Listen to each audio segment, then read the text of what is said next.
doubts till the linear algebra part?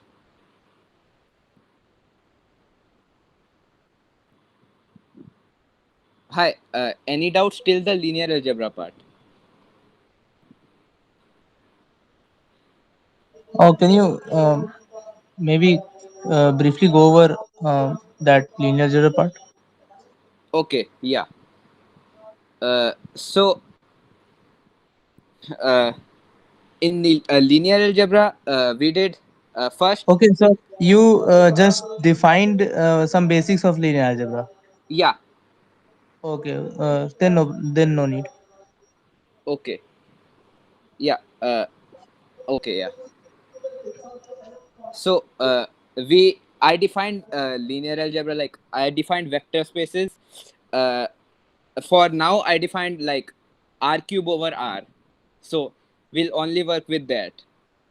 So then I defined linear transformations like this. Yeah. So now let's do projective transformations. So uh, projective transformations, like it is a bijective function f. Let's say phi. Yeah, it is phi. We'll take it from rp square to rp square. Like you remember what rp square and p was? Rp square was the set of lines through origin, which are actually projective points, and p was our extended plane z is equal to 1. And yeah, so for now we will define projective transformations from rp square to rp square. So a projective transformation is a map phi from rp square to rp square, satisfying that phi sends lines to lines and it preserves a cross ratio. Now from rp square, what lines to lines means is a line in rp square is a plane through origin. So this map sends planes through origin to planes through origin and preserves cross ratio, which we defined earlier, both for like the projective lines and projective points. Yeah. So let's see an example of this projective transformation. So first, let's forget about rp square. That will come in a minute. Uh, take a point P. Take a plane lambda 1 and take another plane lambda 2. So lambda 1 and lambda 2 are the extended planes. Yeah. So every direction has a point at infinity assigned, and there is a line at infinity. So uh, we define projection to be the function f from lambda 1 to lambda 2, defined as if, let's say, theta belongs to lambda 1 and we have p theta intersection lambda 2 is alpha, then f of theta is equal to alpha. Now note that this is a bijective map because every line through P cuts either of the plane exactly once. That's because these are the extended planes. So by the similar logic as we did for origin and the z is equal to one plane. So we have, this is a bijection, and mm, so by bijection I mean that even lines parallel to this plane, let's say, they cut this at the point at infinity along this, let's say, and this line also cuts this plane somewhere, like, yeah.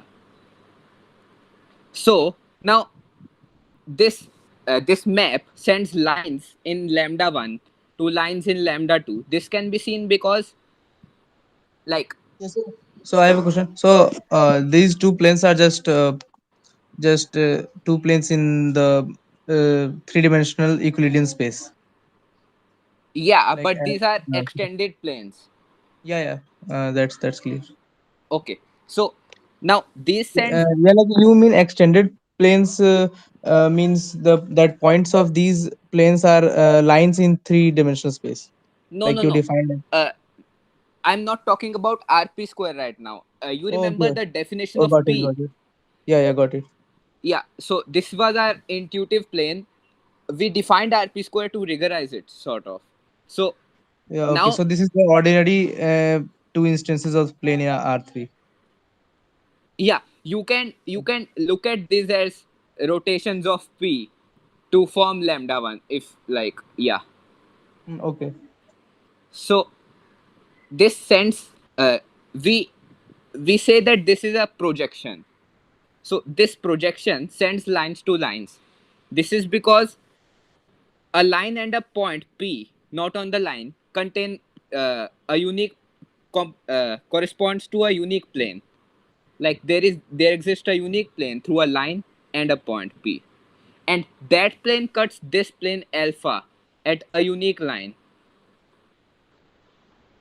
So this projection, yeah. So if this is P, this is lambda 1, this is lambda 2, then a line goes to a line in this projection. Now we need to define this like for rp square to rp square, because we want this to be an example of a projective transformation. So what we do is, we take this map and just take lambda 1, move it to p, to the extended plane z is equal to 1. And if this point is alpha and we rigidly move lambda 1 to p and the point goes to alpha, then we say this particular line o alpha goes to, now rigidly move lambda 2 again, so that beta goes to beta. We say this projective point o alpha goes to this projective point o beta.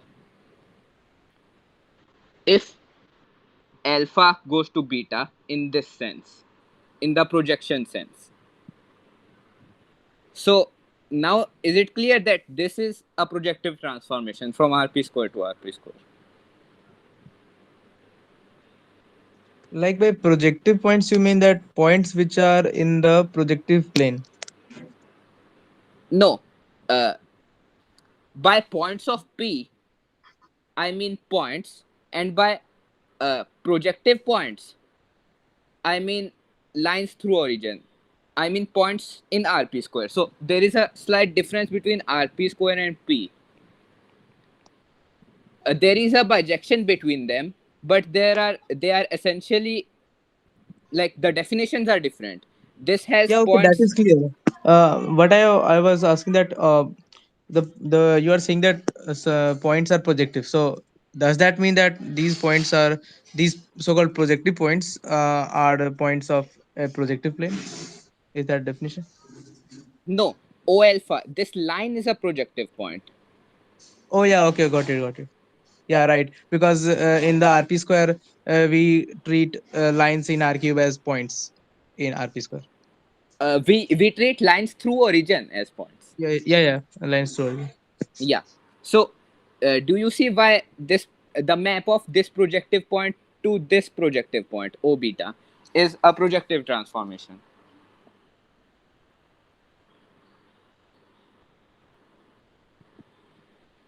Uh, this is because we have this thing, a line in lambda 1, Yeah, let's say yeah, yeah, L1. yeah. Because that's because any point on that line will be the same point because that is by definition. Yeah. So L1 in this, like the rigid motion of lambda 1 to form P, and then L1 in this goes to L2 in that. So lines go to lines.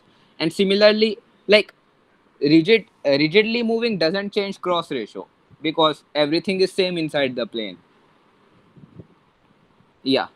So this is an example of projective transformation. So uh, more precisely, one can do this sort of thing to generate a projective transformation. Let's see. This is the same thing, but it will be useful later.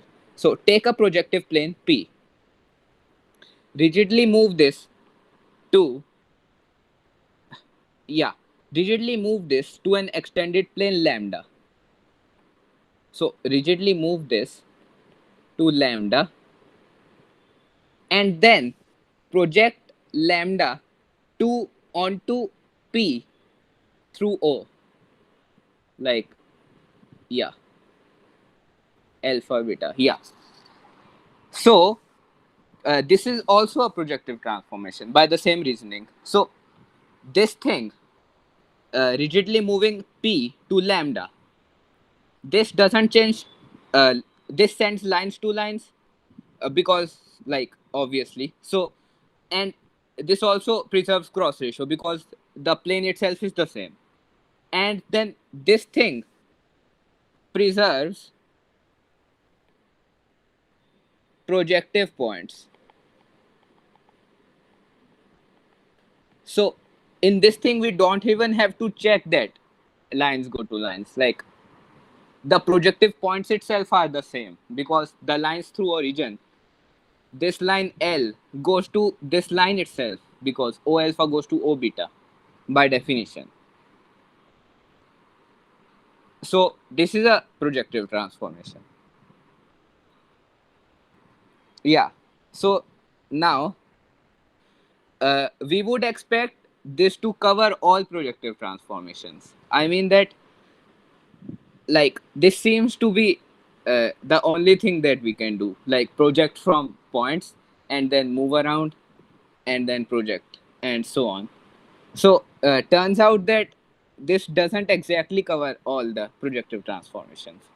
So to cover all this, we have to define some new thing, which is called affine transformation. So let's do that now. So now consider Q. Now forget 3D. We will work in 2D for affine part. So we say Q is the extended plane R square. By this I mean the same thing. Like take the, like we don't even draw a plane here. This is a plane. This is, let's say, R square, and uh, for each line assign the point at infinity and take a line at infinity. Yeah, so So here, by extending this affine plane, you will convert this into a projective plane. So this is no more affine. So like how we are defining affine transformations. yeah, I'm not talking about affine planes. So I guess the terminology can be different. So Yeah, so uh, like affine transformations are like congruences and similarities.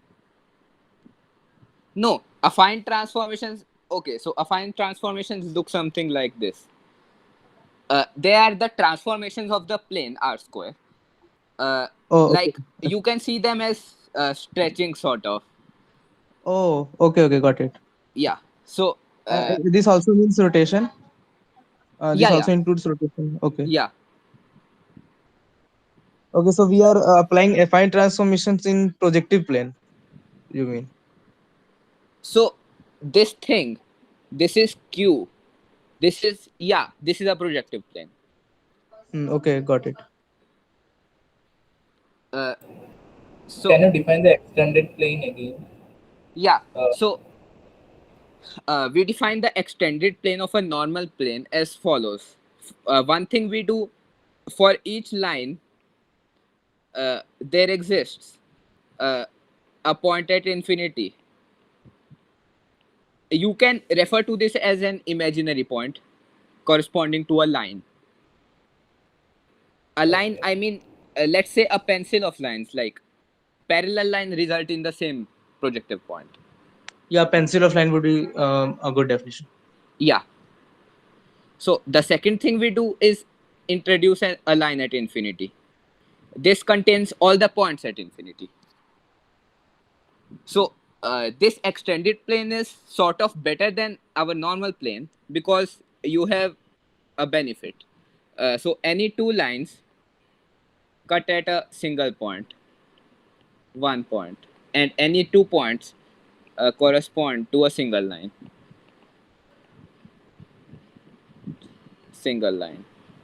Yeah. So Okay. uh, there is a bijection between this sort of extended plane and RP square, which we use to rigorize this notion. Yeah. So RP square was the set of lines through origin. Okay, uh, so now we define affine transformations.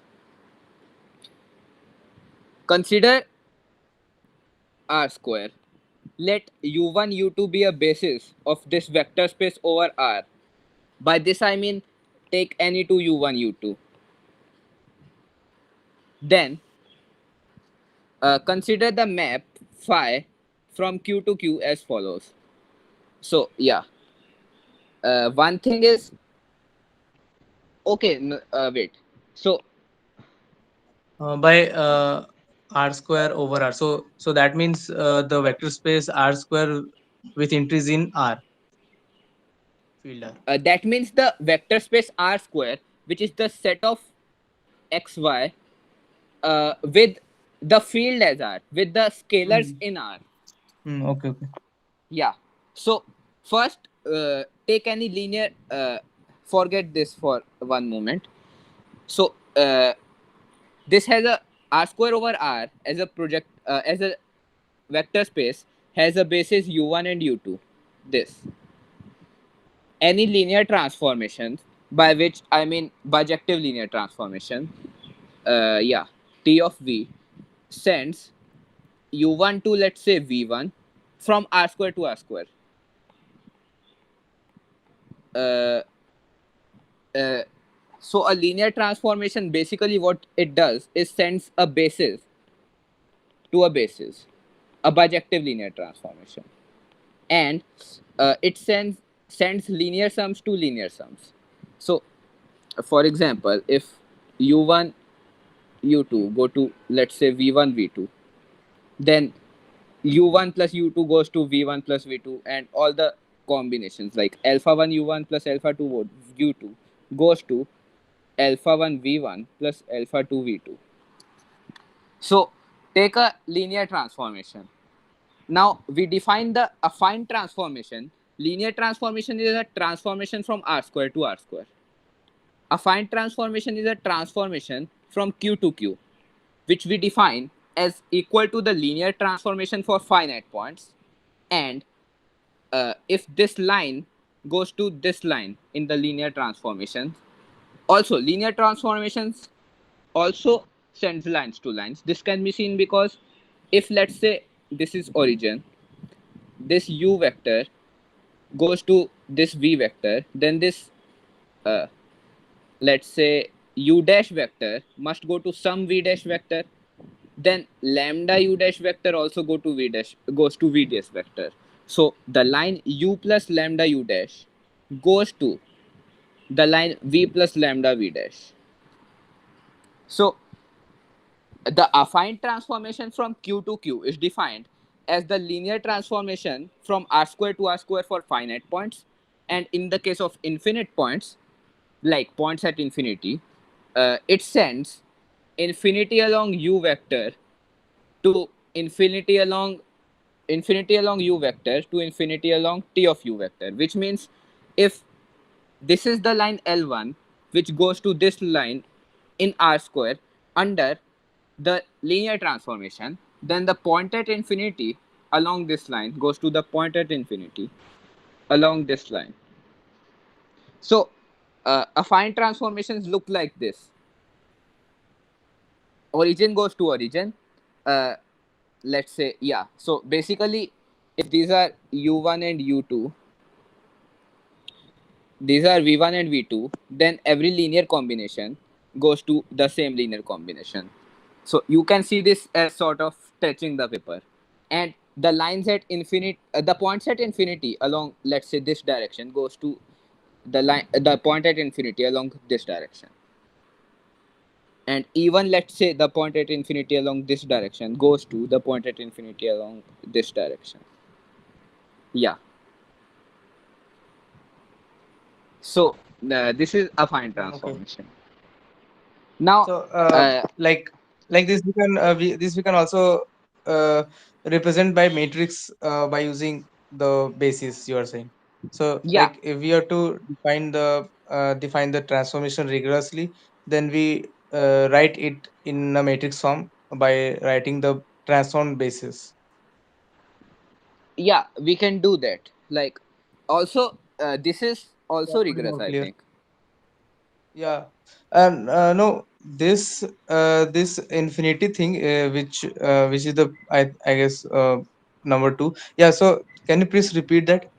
Like you said that infinite points at infinity in the first plane goes to points at infinity in the transform plane. So what does that mean? Yeah, that means that, okay, let's do in this diagram. Take the point at Yeah, infinity along this direction. In the yeah, extended plane Q, this is also the extended plane Q, and this this whole line goes to this line. Do you see why? Because, again, as I explained, that yeah, this thing is a vector which because goes to this whole this plane is vector. transformed. Yeah. Hmm. So Right. if this line goes to this line, then the point at infinity along this line goes to the point at infinity along this line. Okay. Yeah. So now, uh, okay. So do you see why this should preserve cross ratio? Like, just okay. Do you see why it should preserve ratio? Like, let's say this divided by this is the same as this divided by this. More precisely, if ABC are three collinear points and this affine transformation Yeah, this. sends it to phi of A, phi of B, phi of C, Right, right. then this vector AB vector V goes to this vector, because like these two vectors go to the same thing, so their difference B minus A vector goes to phi B minus phi A vector, because this is a linear transform. So this vector U goes to this vector V, which means that because this is a linear transform, U times anything, so this is U times lambda, must go to V times lambda, which means that the ratio phi, the ratio ABC is the ratio phi A, phi B, and phi C. Do you see why this should be? Like, any doubts in this proof? No, probably not. Okay. Yeah. So as it preserves ratio, it obviously preserves cross ratio, because that is the just division of ratio. Yeah. Uh, so in case you are worried about infinite points, that can be handled, because say say that like we can't actually define ratio for infinite points. Take a point P and project these infinite points, or one of these infinite points, to all the four finite points. Like, you can handle the technical issues, I think. Okay, so now let's go back to projective transformation. So yeah, so what we were doing, now we can do a little differently. So what we basically do, we will now like rigorously do this, but let's just first get clear of the idea. So we take P, this is P. uh, okay, so I will show this part. We take its affine transformation. We take the affine transformation of P to P, which is just, it sends some this to some other vectors, and then we rigidly move it. This is affine, this is rigid motion. Then we project, which preserves projective coordinates. So we will do this, and now we will show that this actually covers all projective transformations. So first, for doing this, we have to define like a linear transform from R cube to R cube. From the vector space R cube by R to the vector space R cube by R. Again, we work in like bijective linear transformations. So take a bijective linear transformation T from R cube to R cube. Uh, then it sends a basis, let's say ijk, to another basis, which means like v1 v2 v3 forms a basis, as I explained in the last class, because uh, if and only if, yeah, if and only if there are like non-coplanar. So what a linear transformation from r cube by r to r cube by r does is sends I cap j cap k cap to v1 v2 v3. Okay, so again it's this linear transform sends planes to planes, because a plane is basically uh, and sends lines to lines. So one can see this by using this. Consider a plane, consider the origin, take a vector u in the plane, and then take uh, two more non-collinear vectors v1 v2 in the plane, u1 u2 in the plane. Yes. Then the span of u1 and u2 is this whole plane, which must be the span of its transformation, like v1 v2, let's say. So this must also be a whole plane, like the transformation of this is a whole plane, and u plus lambda u1 plus beta u2 goes to v plus lambda v1 plus beta v2. So this linear transformation sends planes to planes, and similarly one can show that it sends lines to lines. Yeah. So let's say that it sends I cap, j cap, k cap uh, to v1, v2, v3. Now consider this. Now we'll actually see. Wait.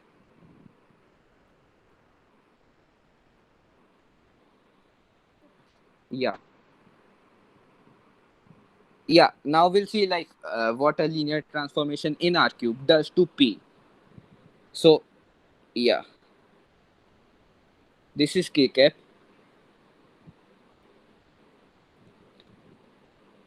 This is j cap, and this is I cap. It sends these vectors to v3, v1, v2.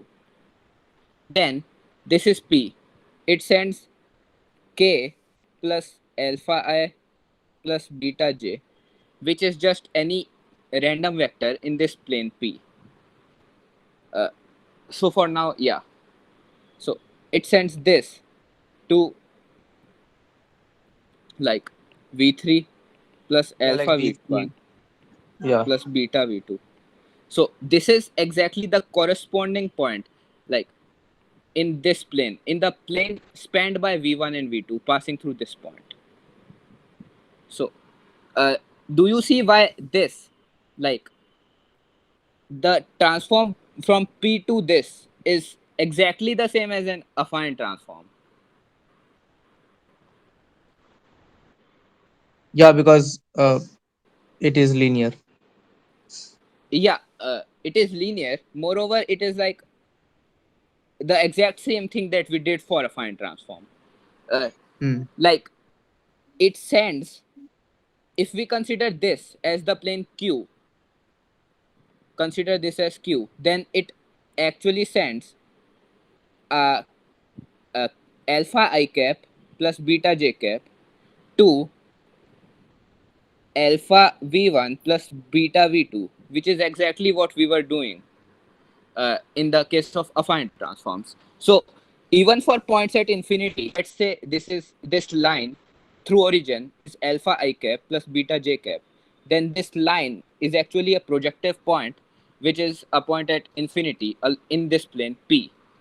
Even this gets sent to, like, by the linear transform definition, this gets sent to alpha v1 plus beta v2, and this is the exactly same corresponding point, mm, the same as the affine transform, because alpha I cap plus beta j cap sends to this gets sent to this.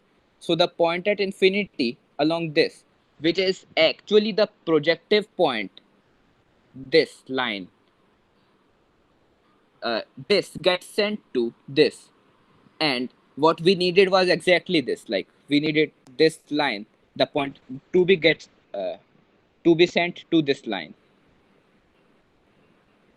Yeah, the point at infinity along this line to be sent at the point at infinity along this line, which is exactly true, like, yeah. So any doubts in why this thing is essentially an affine transformation?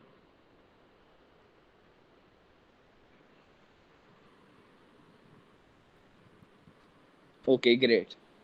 So now what we do is, like, projection on P doesn't change the projective coordinates at all, like, uh, I mean projective points at all, Projective like coordinates are the this. homogeneous coordinates. No, that was a typo. This is not projective coordinates, this is projective points. So it sends projective points Okay. to the exactly same projective points. So this thing is essentially an affine transform, and also a linear transform in R cube to R cube, and this thing preserves projective points. So this whole procedure sends lines to lines and preserves cross ratio. And because it sends a point in P to a point in P, and there is a bijection between P and RP square. So wait, Your did screen my shares now. okay? Let me do it again. Uh, yeah. Uh,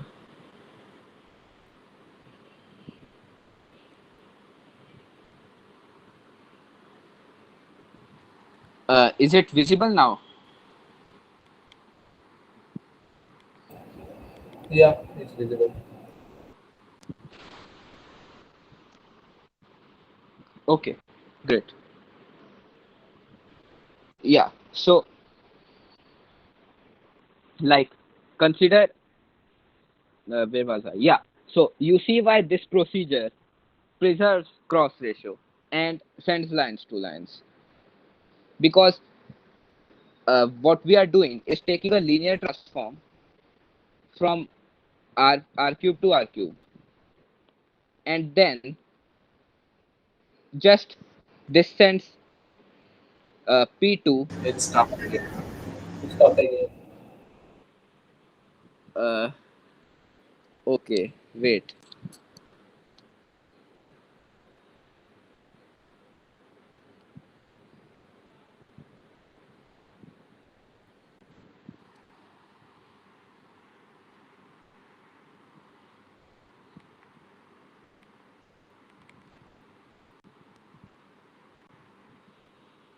It's visible now. Hello. Yes, it's visible. Yeah, yeah, it's visible. Okay. So what we are doing is first taking a linear transform from R cube to R cube, then that transforms this plane to lambda, and then we are projecting lambda onto P, and this projection doesn't change the projective points. So this linear transform is that we showed, it is an affine transform. So this doesn't change the cross ratio or and sends lines to lines, and this is this preserves projective points. So this whole thing doesn't change cross ratio and sends lines to lines. Okay, yeah. So now we will show that uh, this thing is covers all projective transformation. So for that, like we'll do in two steps.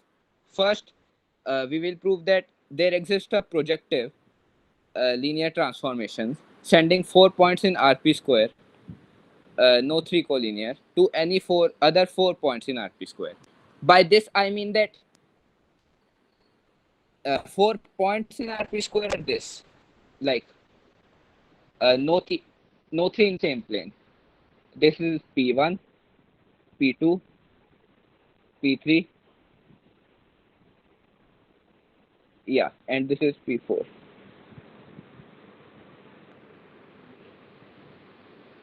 Yes. So what I am claiming is there exists a linear transform that sends this to any four other, like Q1, Q2, Q3, Q4 projective points. So even in this, no three are coplanar, no three lines are coplanar. Yeah. So let's prove this. So what we will do is first take any 4 points P1, P2, P3, P4. Actual points. Take any actual points small p1, small p2, small p3, small p4 on the projective points p1, p2, p3, p4. And now, like, because p1, p2, p3, like the vectors, take this as this point as a vector in r cube by r. So we know that this p1, p2, p3 form a basis because like no three lines are coplanar. Then we have that P4 can be written as alpha 1 P1 plus alpha 2 P2 plus alpha 3 P3. Now take points Q1, Q2, Q3, Q4 in these lines. Then again Q1, Q2, Q3 also form a basis. So we have, okay, this is Q4. We have that Q4 equals beta 1 Q1 plus beta 2 Q2 plus beta 3 Q3. Now, like, yeah. So what we want to do is, because like uh, we we sort of don't know, we can't directly show that capital P1, P2, P3, P4 go to Q1, Q2, Q3, Q4 in some nice way using linear transformations. We what we will do now is show that P1, P2, P3, P4, P1, P2, P3 can be sent to let's say something here, and something here, so that P4 will be sent to Q4 by the rules of linear transform. Now note that there always exists a unique linear transform sending P1, P2, P3 to some three non-collinear points.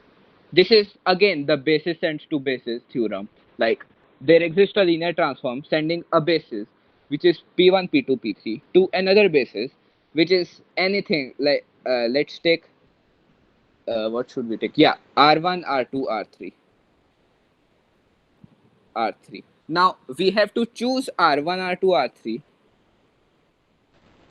so that the unique linear transformation sending this basis to R1, R2, R3 basis automatically sends P4 to Q4. So using this, like any guesses what we should choose R1, R2, R3 to be? They will be scalar multiples of Q1, Q2, Q3.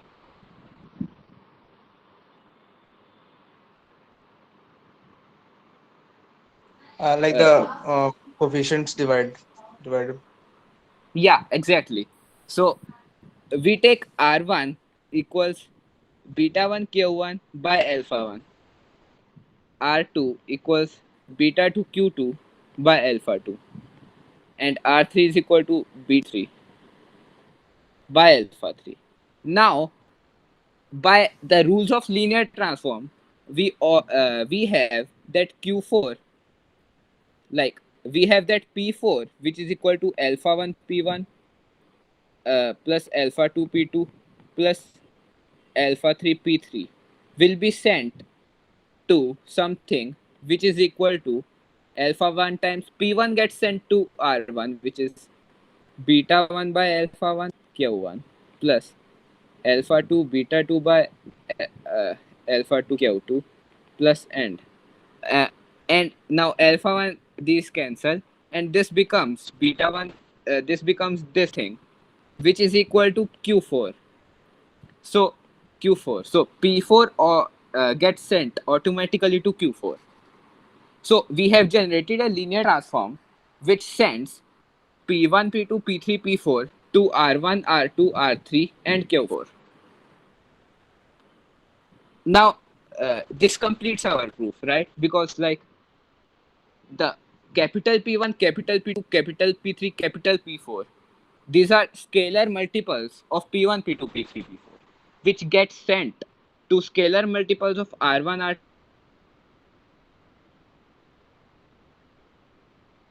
R3, Q4, which means that P1, P2, P3, P4 gets sent to Q1, Q2, Q3, Q4, which are the projective points or the lines through origin. Yeah. So we have proved this first part, that there exists a linear transform which sends four projective points to other four projective points, where no three points are collinear. Like no three projective points are collinear. Now we will show that any projective points which sends any projective transformation which sending 4 points to another 4 points is unique. Like it determines everything. So, like we can try doing in RP square, but the thing is that uh, it will be very non-intuitive and it will be very hard. So, visually, P is easier to work with. Like, so we take the bijection from RP square to P, and like we work in P to this theorem, which will automatically imply this theorem in RP square.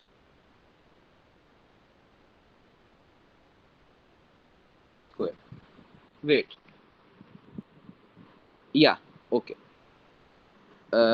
Has my screen gone again? Yes. Yes. Okay.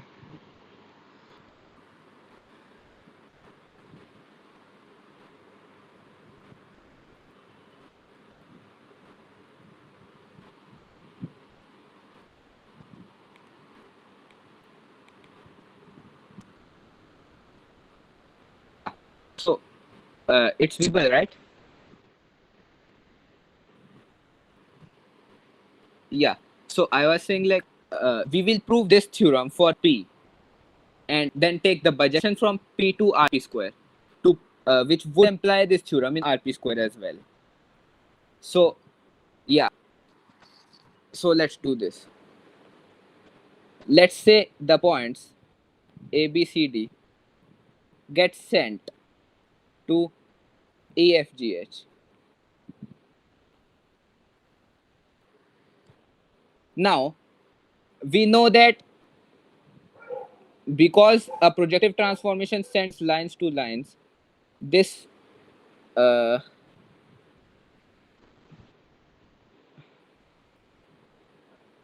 wait,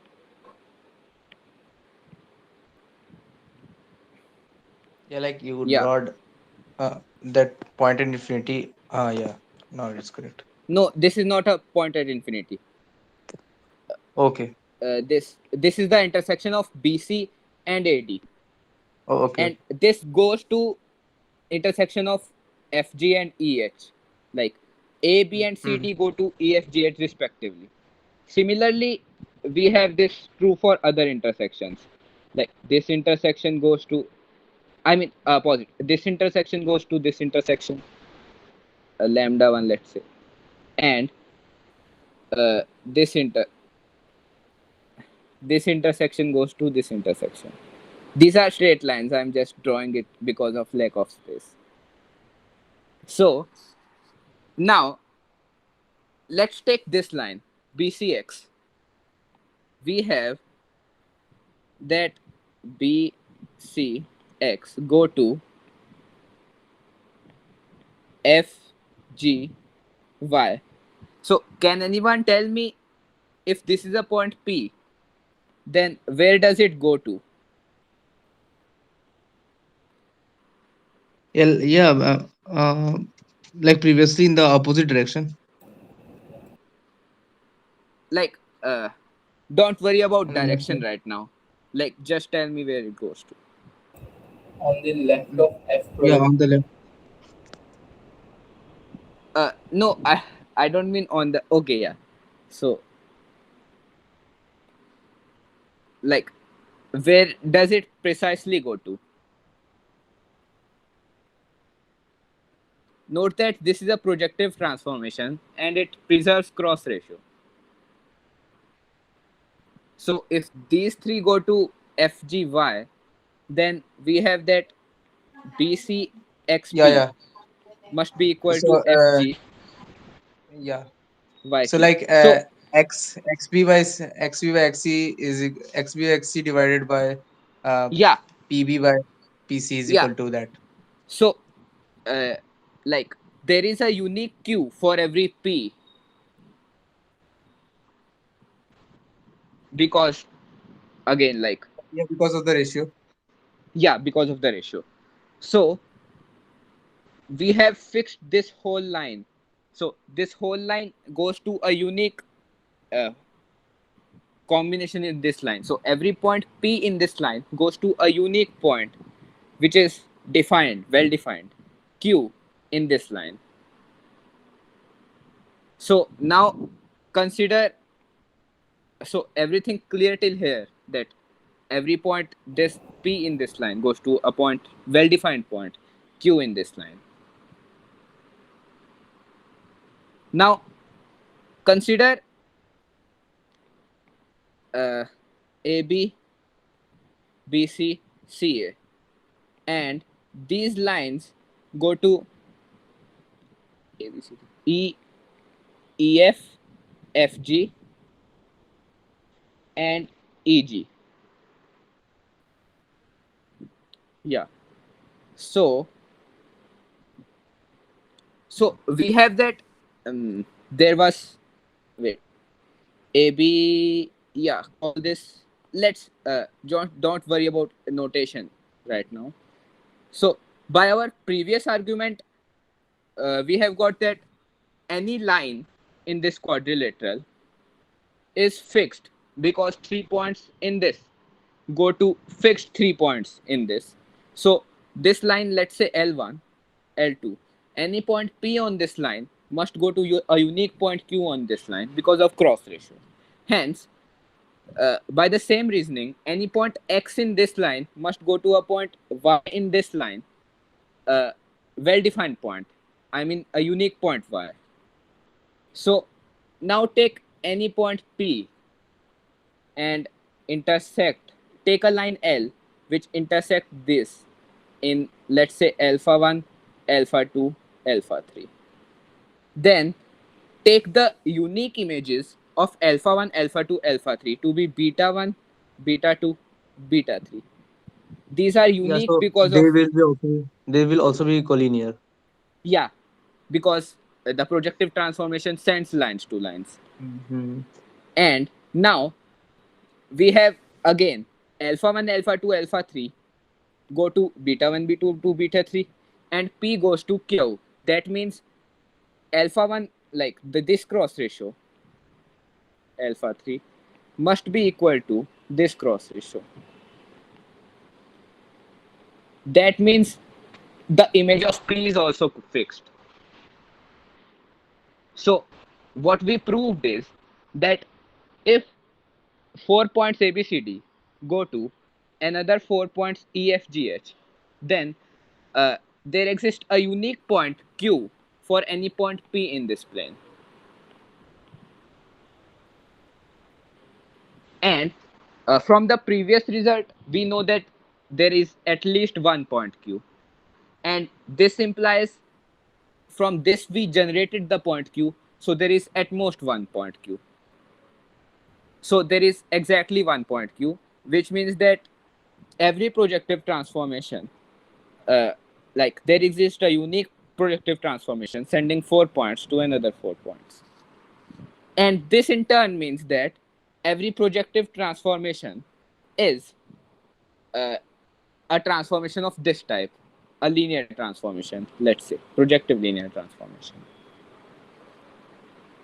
Yeah, so like we characterized all projective transformation. So any doubt still here?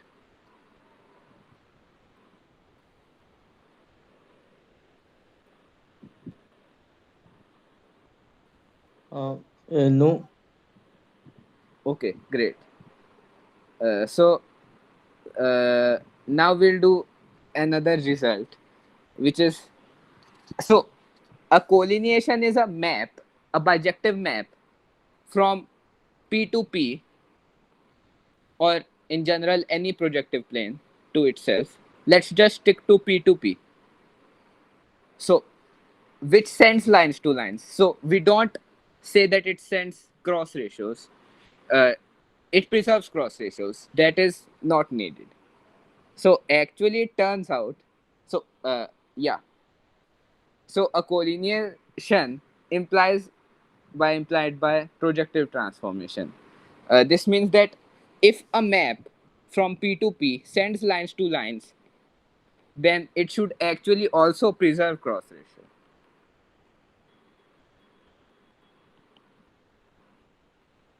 Yeah. So now in the rest of the lecture, we'll prove this. So first, do you have any ideas how to show that We'll if prove.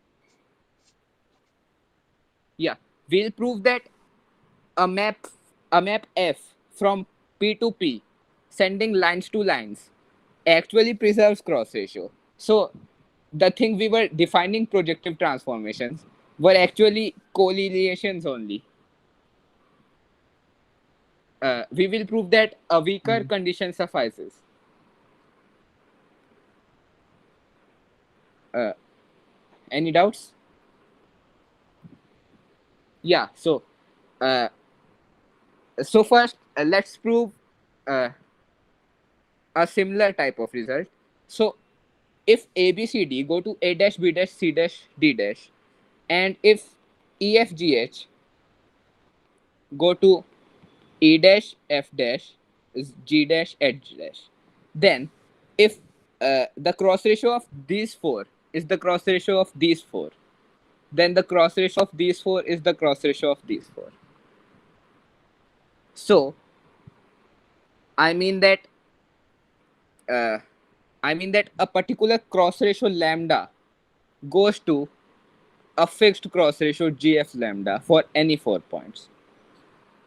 So any idea how to prove this?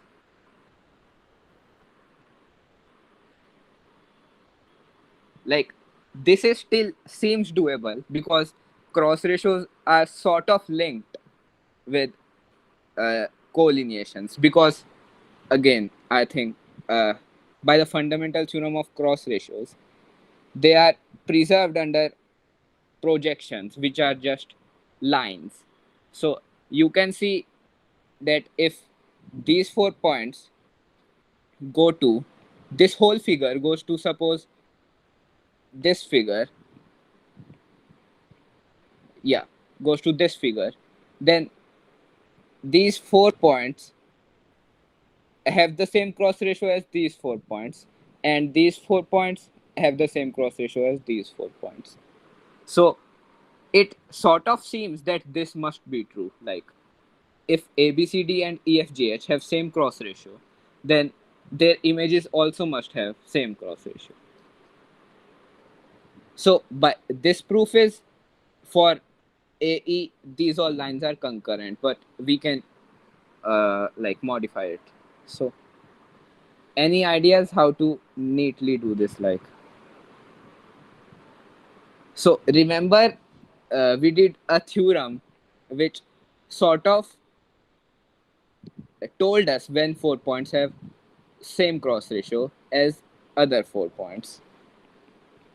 Uh, do you remember this theorem? Like we proved using papers that these three are collinear if and only if these 4 points have the same cross ratio as these 4 points. Yeah. Okay, so this means that ABCD, the images, so this whole figure has nothing but lines. So the image of this figure must also be a figure of this type. I mean that the images sends lines to lines, so it must send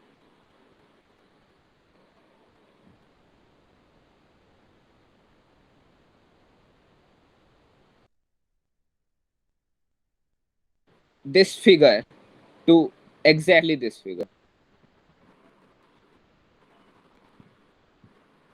Uh, okay, so seems like my screen sharing again so stopped. Let me.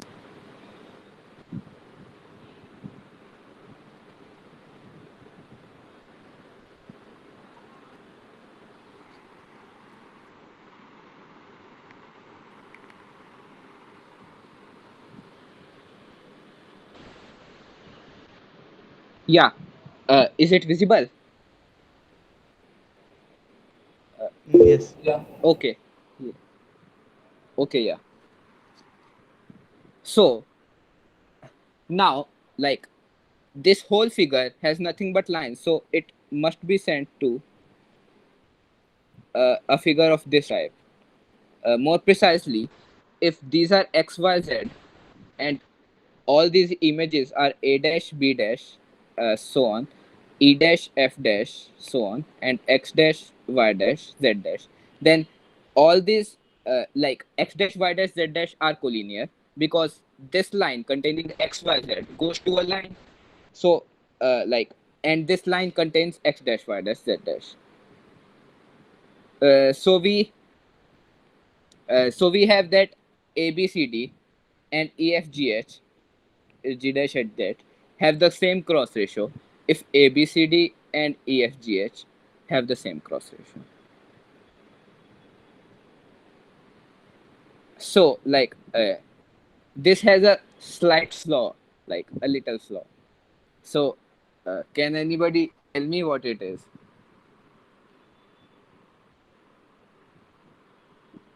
Like we also want to uh, say this statement for ABCD and EFGH not all distinct. So we want to say this statement also for something like ABCD and AB uh, XY, where these also have the same cross ratio. So for this, the whole thing becomes degenerate and the proof doesn't work. But we can like Like in that degenerate case, we have nothing to prove. no. So consider this ABCD and consider ABXY, so that ABXY and ABCD have the same cross ratio, and then consider A dash B dash C dash D dash and X dash Y dash. So how do you prove that A dash B dash X dash Y dash have the same cross ratio as A dash B dash C dash D dash? Okay. Okay. Yeah, so like this can be fixed if we take, let's say, in this a faraway line with 4 points of the same cross ratio as ABCD and ABXY. So like yeah, Consider this. Even if sum of DE and CF are same, even in this case, if we take IJKL to be all distinct and different from these, we can always take these. Then we have that these three are collinear, these three are collinear, and this whole figure repeats itself in the transformation, like in the map. So A dash, B dash, C dash, D dash, and all the dashes also form a figure exactly like this. So because this and this must can have two same points, but we can always find IJKL such that this is not common with any 8 points. So we have that A dash, B dash, C dash, D dash cross ratio C dash, D dash is the same as I dash, J dash, K dash, uh, L dash, because this is a non-degenerate case because of construction of IJKL, and similarly this is a non-degenerate case. So we have this is equal to this, which is equal to E dash F dash D dash S dash. So we have that these two are same.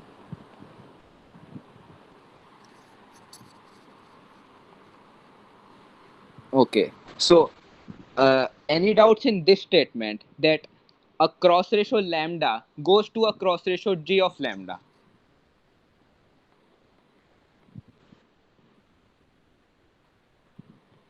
By this I mean that any 4 points with cross ratio lambda go to 4 points with cross ratio G of lambda for some G.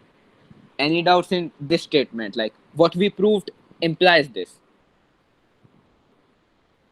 G is the transformation No, function. G is some function. Oh, okay. Uh, like we proved that if 4 points have this cross ratio and other 4 points have this cross ratio, then their images have the same cross ratio, and we call this same cross ratio G of lambda. Oh, okay. Yeah. So now our aim is to show that G of lambda is lambda. Like this function G is the identity function. Okay. Okay. Yeah. So note that a cross ratio ABCD uh, has range r slash 0 1. Like a cross ratio cannot be 0, and it also cannot be 1, and it covers everything else because ABC by ABD uh, cross ratio cannot be 0 because this thing which is the ratio, this cannot be 0. And in a previous exercise we showed that this thing can cover everything except 0, but C is not equal to D. That means if this covers anything, let's say this is alpha, then this is anything except alpha, beta. So alpha by beta is not equal to 0 or 1, but it can take any other value. More precisely, for 3 points ABC, there exists a D so that ABCD equals lambda, which belongs to R slash 0 1.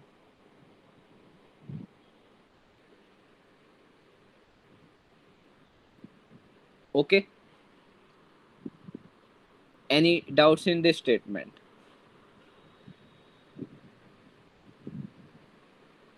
Okay, so we define a function g from R to R as follows. G of 0 is 0, G of 1 is 1, and G of lambda is the cross ratio where the cross ratio lambda belongs to this goes. Yeah. So we will show that G, this function is identity in the following steps. Like, we will show first that G is multiplicative, and then we will show that G is uh, additive, and any function which is both multiplicative and additive must be the identity function. Now, the multiplicative thing is uh, pretty straightforward. Like, we had the cross ratio. This is defined as this, and just by this definition, we have that this sort of is like, okay, so ABCE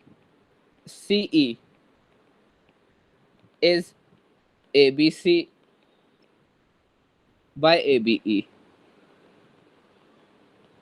and ABCD and ABDE are ABC by ABD and ABD by ABE.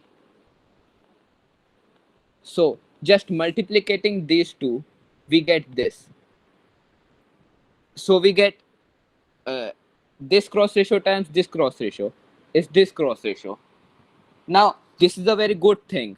We got that this is ABCDE is a collection of points which lie on a line which will also go to a collection of other points under F.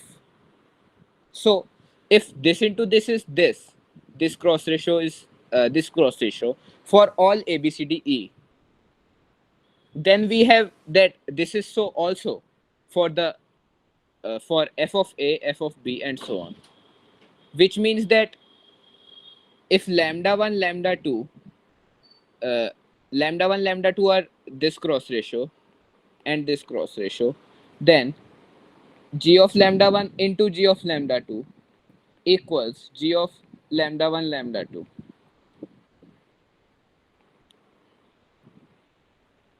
Because like this cross ratio goes to this and this goes to this and this, and because we proved this for general 5 points, so this product is valid, like this is true. So one can easily show that show this in the case of lambda is 1 and lambda is 0 also. So I'm skipping that part.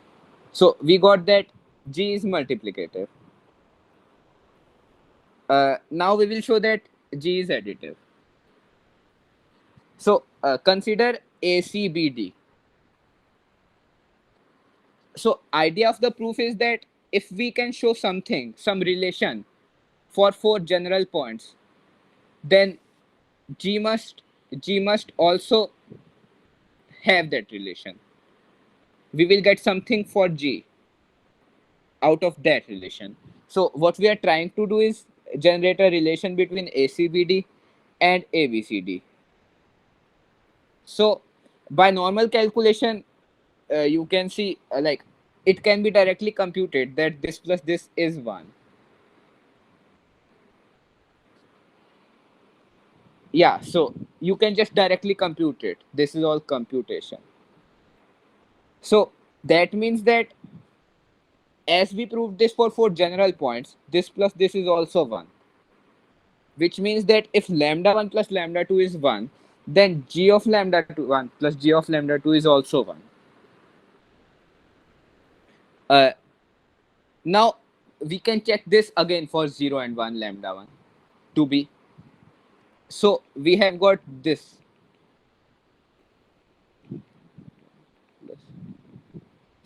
So this is exactly like the additive rule. In like currently we have this for lambda 1 plus lambda 2 is 1, but multiply this by theta, let's say, then we have this thing.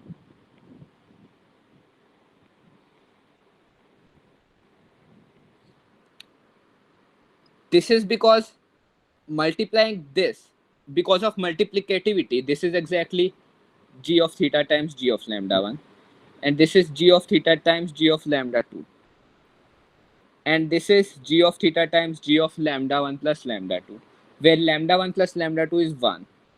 So this is this plus this, which implies this is this plus this by multiplicating uh, through g of theta. So we have this nice result.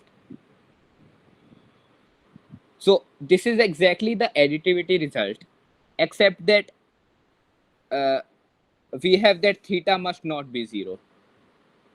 So we have proved that g of x plus y is g of x plus g of y, except in the case that x plus y is 0. In this case, what happens that if this is 0, then we have to take theta is 0, which restricts our lambda 1 and lambda 2, which like makes these two 0. So what we have to prove now is for this case only. So we have to prove that oh sorry, I mean this. So we have to prove that this is 0, that g of minus x is minus g of x. So by multiplicativity, we have to prove that g of minus 1 into g of x is equal to minus 1 into g of x, which means we have to show that g of minus 1 is equal to minus 1. Now, that can be done by considering a complete quadrilateral. This is the intersection, all intersection uh, of 4 points. Like take ABCD and draw all lines AB, DC, AD, BC, AC, and BD.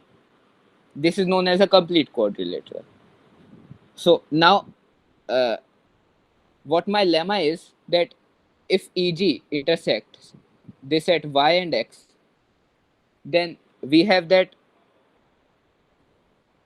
this cross ratio is minus 1. Precisely, we have that this thing happens. So, like, this is not hard. First, we project from E, then we project from G. So, consider uh, FXDC. Yeah. Project from E onto this line. This line.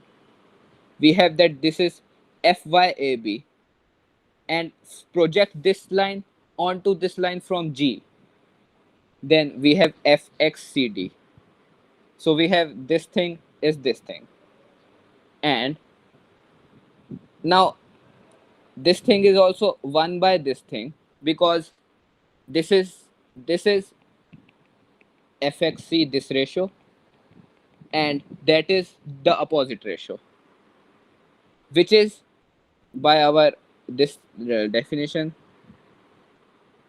uh, DC, I mean, which is by our definition this. So we have that this cross ratio square is 1, which means that this cross ratio is minus 1, because 1 is not in the range of cross ratios. So now we have this sort of general result, and a complete quadrilateral must go to a complete quadrilateral because it is defined by nothing other than lines. So we have that minus 1 cross ratio goes to minus 1 cross ratio, and this means that G is additive and multiplicative. So G is the identity. So we have got that collineation preserves cross ratio. Yeah. So any doubts in this? Like, I planned till here only. Now you can ask me doubts in the next 10 to 20, 10 or 20 minutes. Like,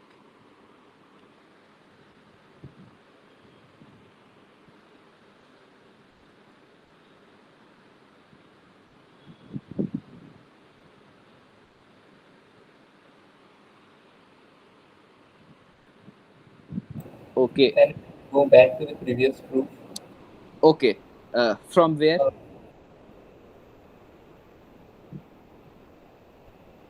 there was in the right, so the explanation. The it was in the right slide. I mean, the slide on the right This side. Okay.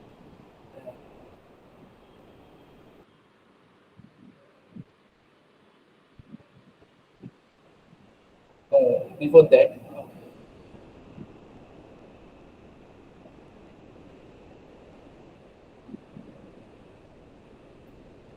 for that also.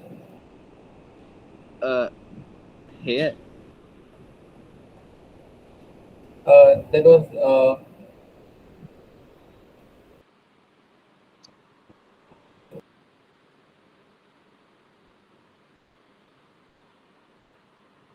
Yeah. Okay. So you want me to explain which part, like multiplicative, additive, or this thing?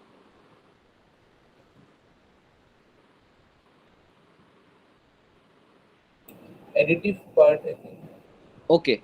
So you understood a multiplicative part. So I'll do additive more nicely, I think. Okay.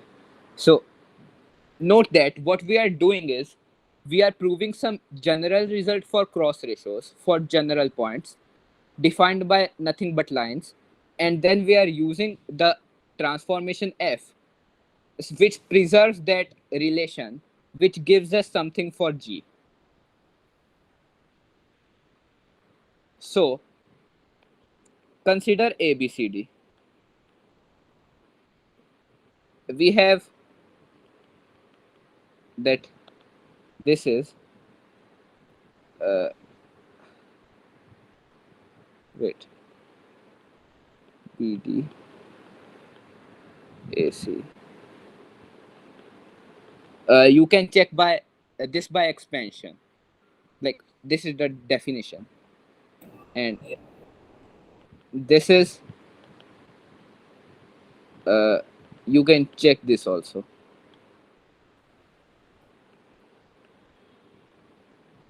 Now add these two, then we get the addition of this cross ratio is, in the denominator we have this, and bd ac minus ab cd. Now a b c d, let this be x y z. Then bd times ac is y plus z times x plus y, and minus ab times cd is xz. So this gives us xy plus y square plus zx plus yz minus xz. These two cancel, and we have y times x plus y plus z. This is y times x plus y plus z, which is bc times ad. So this thing is 1. So we got that acbd plus abcd is 1 for any 4 collinear points. So this is a general result for cross ratio. So our map F, which is a collineation which sends lines to lines, must send this to something, and this result, because these are 4 general points, this result is also true for these, yeah, and so on. So, but by our this theorem, we have that some cross ratio must go to a function of that cross ratio, which we call g. So if this is lambda 1 and this is lambda 2, then this is g of lambda 1 and this is g of lambda 2. So we have that if lambda 1 plus lambda 2 is 1, then g of lambda 1 plus g of lambda 2 is equal to 1. And by our definition of g, g of 1 is 1. So we have g of lambda 1 plus lambda 2 is g of lambda 1 plus g of lambda 2 for lambda plus 1 plus lambda 2 is equal to 1. Now use multiplicativity and multiply g of theta both sides.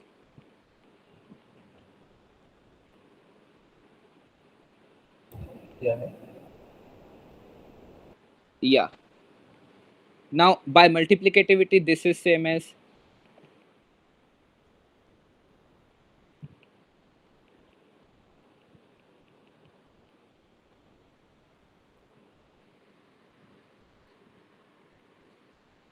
Yeah.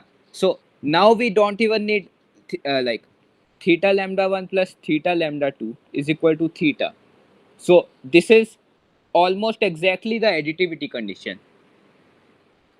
So where it falls apart is when theta lambda 1 plus theta lambda 2 is 0. If that happens, then we must have that theta is 0 because theta lambda 1 plus theta lambda 2 is theta. But that means that theta lambda 1 is 0 and theta lambda 2 is 0.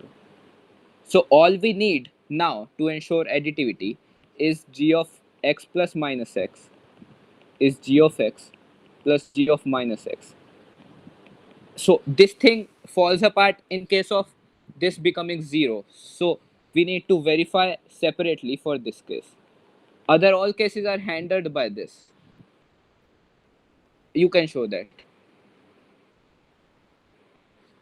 Okay, so uh, let me again do that. Wait.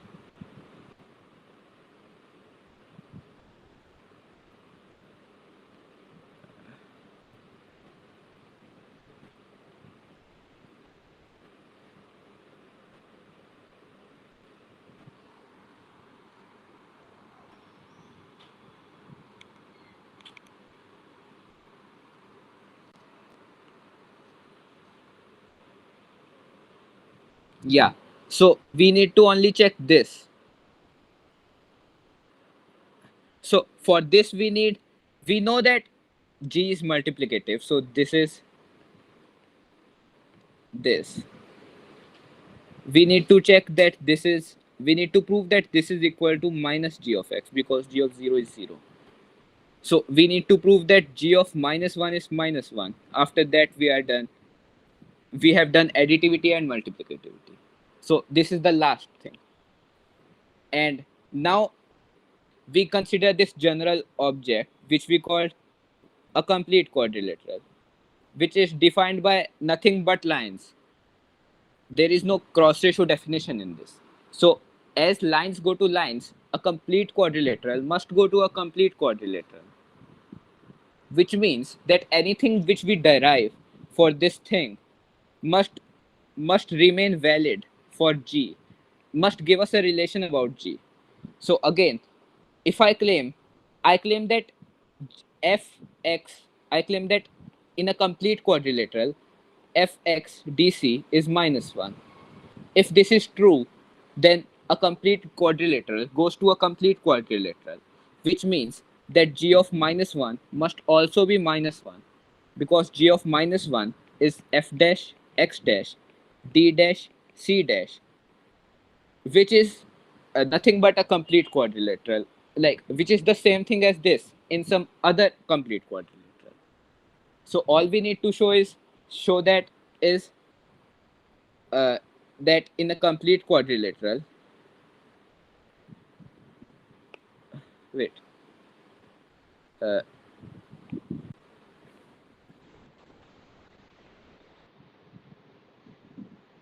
uh, do you agree that we have only to show that f x dc is minus 1 and after that we are done, like it is done, everything is done. Yeah, yeah. Okay, Right. now let's do that more nicely. So note that uh, call this point y ab intersection ge. Then note that cross ratio is preserved under projection. So this notation is called projecting from E. So if I project from E this line L1 to L2, then I get F, X goes to Y, D goes to A, and C goes to B. And I project L2 to L1 from G. And now F goes to F, Y goes to X, A goes to C, and B goes to D. So we have this result. Now note that FXCD is 1 upon fx dc, because this is this is fxc by fxd, and that is the opposite thing. But I have that this is, yeah, Yeah, yeah. Okay. okay. I have that this is this, which means that fx dc is equal to this, which is equal to this, which means that fx dc squared is is plus 1. But I proved we proved that this cross ratio doesn't have the range plus 1, so this must be minus 1, and so we are done. Yeah, yeah. Okay. I understood. Okay, any other doubts, like?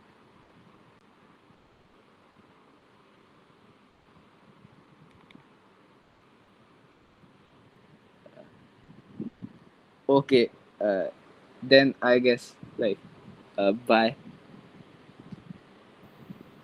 Okay, bye.